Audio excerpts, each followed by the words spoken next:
throw it up, y'all in the nation for the night. Ooh. You're in the nation for the night. Yeah. Look, the Look, dog. look. Dog on the other side of the nation. Let's go. Throw it up. We in the nation for the night. nation All right. for the night, man. That's what I'm talking about. I think that's a great place to get started. We should get started right there. Shoot it off, at the bro. Nation of Domination. What is it like to be part of one of the most historic stables we've had on? Mark Henry and The Godfather, also big parts of the Nation. You know, I'll be real.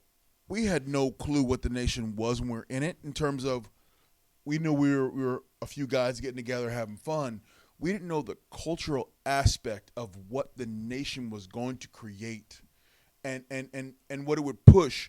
And I can't tell you how many wrestlers of color 20 years later come up to me every day and go, my man D-Lo, your time in the Nation was why we're in this. You guys created this avenue for us to be in. And for me, I'm blessed to be part of it. It sits in my head because it's like when I got in the business, there weren't many people who looked like me in it. Yeah. And now you look at the industry, and there is color. It's the rainbow. There's color all over this business, and I freaking love it.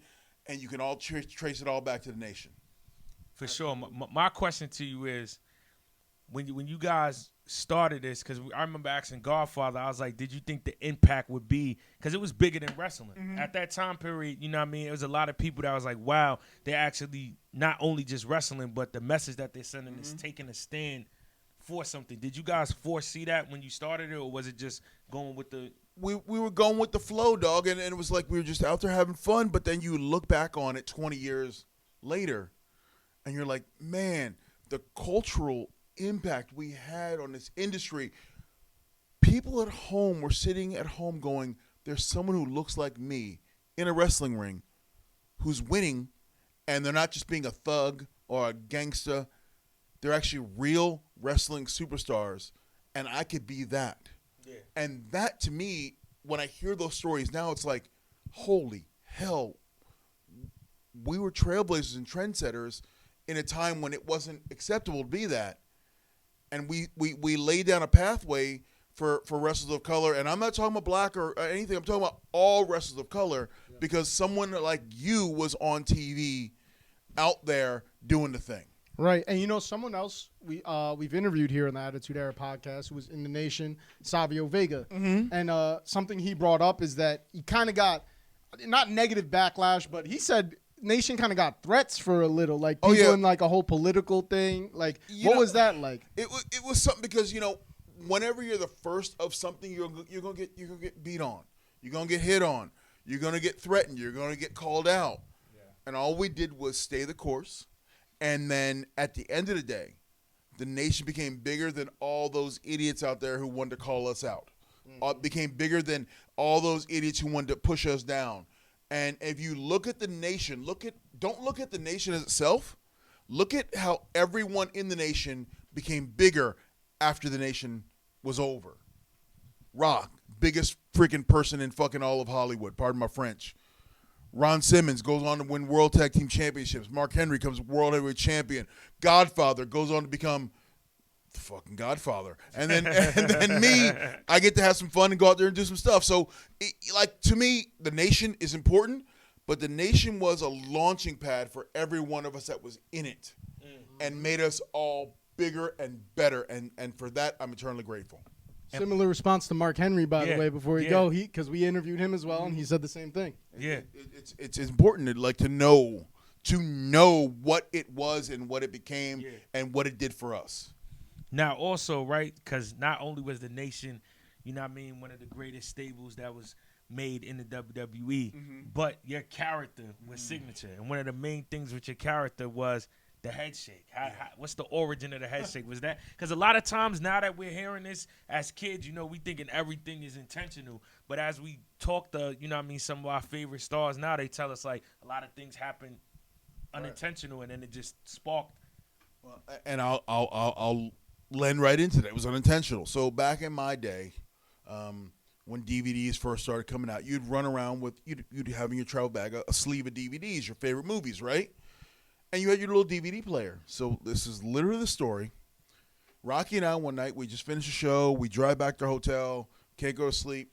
I pull up my sleeve of DVDs. I throw in the movie Friday. We all know Friday, right? Mm-hmm. Y'all know Friday. Yeah. So we're sitting there watching Friday, and then all of a sudden, Debo knocks brother out, and Chris Tucker goes, "You just got knocked the fuck out." Yeah. And he shakes his head. Wow. And the next day on Raw, Rocky is wrestling Ken Shamrocks. He's wrestling Ken Shamrock, and literally Ken gets thrown out to the floor. We're getting ready to go to commercial break, so I know the camera's going to focus right on Ken because I can hear Jim Ross in my head going, "We'll be right back!" Right? So I knew I need to steal 10 seconds. So when Ken got thrown over the top rope, I ran up to him and go, "Ken, you just got knocked the fuck out!" And that was the first time I shook my head on TV. That's all. Wow. It was literally watching Friday the night before. I had no clue that I even was going to do it. I just did it because I just knew I wanted to put that moment on TV. And literally when I got back up top of the ramp, Vince goes, "Hey, that thing you did with your head, keep doing it." And when I knew I piqued his curiosity about what I was doing, I thought I had something. Yeah. Once you get Vince do that, I mean, that's it. Once I knew I had I piqued his attention. He looked into okay, and then that's when the chicken strut and the shoulders and everything. Because I was like, if I'm gonna do it, I'm gonna do it. Yeah, let's go. You know, the same thing as battle rap. You know, if I find something that's gonna punch you in the face, I'm gonna keep jabbing your ass, right? They like it. That's called the angle. If they find that one thing, it's never. And in battle rap, they'll make up anything and just say it. But when you find that thing that lets you in the door, you ain't never letting the door close again. Yeah, you can't. You can't if it's not. That's wrestling. That's a fact. And so someone you brought up, The Rock, someone who was also in the Nation, to circle back to that. Mm-hmm. So we got a question that we ask everyone who's in the Nation that we get on this show because we need to know. Who's a better leader, Farouk or The Rock? Oh, come on, man. Farouk, man. Look, dog. I'm going to put it like this. If you look in the dictionary, you look up the word man, there's a picture of Ron Simmons sitting right there. That's all I'm saying.